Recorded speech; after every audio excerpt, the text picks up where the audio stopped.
Hello, I'm Vincent. They call me the fitness guru, and today I want to talk to you a little bit about fiber.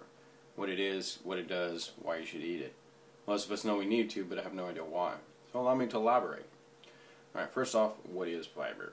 Fiber is cellulose. Fiber is glucose dehydrated by plants in a manner that we cannot digest. Fiber is the body of the plant that you hold in your hand. When you pick up a stalk of broccoli, what you're holding is fiber. What you're looking at with the color is actually nutrient value, various chemical compounds that your body has learned to recognize. Fiber is also the shell of the seed that resists digestion as it passes through your system. Mash it up and it exposes the nutrients on the inside. Okay, so now that we know what it is, understand that there are many types of fiber, all of which fall into two separate categories: soluble fiber, non-soluble fiber. Now, soluble fiber is just that. It dissolves in water. Now, don't confuse this for digestion. This dissolution allows for fermentation by good bacteria in your intestines, i.e. probiotics. This yields chemical byproducts such as short-chain fatty acids, which are imperative for a whole myriad of normal cell functions. Okay, on the flip side, you have non-soluble fiber. Now, non-soluble fiber is just the opposite, where it's hydrophilic. It actually absorbs water, maintains its structure, and absorbs water like a sponge. This gives your food mass both solidity and pliability as it moves through your system. And the reason is because as it moves through your system, it moves the same way from esophagus to tailpipe. And as imagine a tube, and your body's going to squeeze along this food mass. Now, as it does so, your walls are lined with millions of little fingers. These little fingers are called villi. And each one of these fingers is then lined with millions of more little fingers, and these are called micro-villi. These guys have tiny little microscopic holes which actually do the job of absorbing nutrients as it's mashed around. Now, because those holes are so tiny, you have to keep them clean. Now, as a food mass full of non-soluble fiber passes through your system, it wipes these guys clean, making sure that they can do their job. However, if you lack that non-soluble fiber, it's more goopy as it passes through your system, kind of like toothpaste.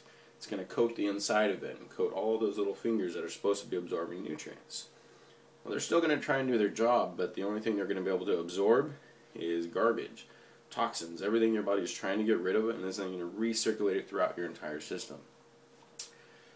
Now, this is eventually going to deposit in various places, like, say, your joints. Now, any place that this is deposited, your body's going to attack it. It's going to cause inflammation because it's a foreign body. When this inflammation occurs over a long period of time, it destroys your joints, creating arthritis and a whole myriad of other problems. Okay, the next step as it passes through your system, your bowels. Throughout millions of years of evolution, it has developed to extract all the additional excess water out of the food mass so that it maintains its structure and it passes easily. Well, the problem with that is without that non-soluble fiber to hold on to the water, your body will extract all the excess out of it, creating hard, dry masses that are literally stuck to the inside of your walls, which is why evacuation becomes so difficult, i.e. constipation. Now, over years and years and years of abuse, it gets worse and worse. It gets more and more caked. You're talking about the average person with a horrible diet that's been doing it for a while could have anywhere from 5 to 10 pounds of literally crap in their bowels, creating all kinds of problems. And I'm not even going to get into. One of those many problems is that soluble fiber, as it passes through your system, cleans everything. Well, if it doesn't, that goop will eventually get into like little pockets and create fissures and get infected and create irritable bowel syndrome and all kinds of other problems. Furthermore, as you're sitting here constipated, you're applying a large amount of force, a large amount of pressure trying to get everything out of you. Well, everything is applying that pressure, forcing all of this blood into your lower extremities.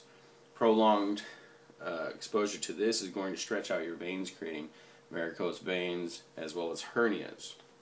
Now, a lot of this pressure from this buildup of crap in your system, if you happen to be a female, you got a lot of sexual organs down there.